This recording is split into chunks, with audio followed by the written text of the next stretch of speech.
নমস্কার বন্ধুরা, শিবানী কিচেনে আপনাদেরকে স্বাগত। আজকে আমি অ্যাভোকাডো টোস্ট বানাবো। চলুন প্রথমে অ্যাভোকাডোটা কেটে নিই, কেটে এর পাল্পটা বের করে এটাকে মিক্স করে নিই। অ্যাভোকাডোটা দুভাগে ভাগ করে কেটে নিয়েছি। এবার এই দেখুন এর বীজটা বের করে দিয়েছি, দিয়ে এবার এটাকে এখান থেকে বের করে পাল্পটাকে প্রথমে বের করে নেবো। অ্যাভোকাডোটা পেস্ট করে নিয়েছি। এবার এর মধ্যে একটু এই দেখুন সামান্য পরিমাণ লবণ দিয়ে দিচ্ছি, একটু পাতিলেবুর রস দিয়ে দিচ্ছি এই দেখুন, আর দিচ্ছি এই দেখুন গোলমরিচের গুঁড়ো দিয়ে এখন ভালো করে এই দেখুন মাখিয়ে নেবো এরকম করে।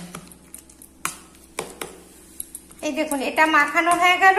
এবার চলুন পাউরুটিটা সেঁকে নিই। দেখুন বন্ধুরা, অ্যাভোকাডো টোস্ট বানানোর জন্য আমি পাউরুটিগুলো নিয়ে নিয়েছি। এবার পাউরুটির উপর একটা চিজের স্লাইস দিলাম, দিয়ে এই দেখুন পাউরুটি দিয়ে দিলাম। আর দেখুন একটা চিজের সাইজ দিলাম, আবার পাউরুটি দিয়ে দিলাম। আবার এই দেখুন একটা চিজের স্লাইস দিলাম, দিয়ে পাউরুটি দিয়ে দিলাম। এবার এগুলোকে আমি প্রথমে বাটার দিয়ে সেঁকে নেব। চলুন, বাটার দিয়ে গরম করে নিয়েছি। বাটারের সাথে একটু সাদা তেল দিয়ে দিয়েছিলাম। এবার আমি এই পাউরুটিগুলো এর উপরে দিয়ে দিচ্ছি। দেখুন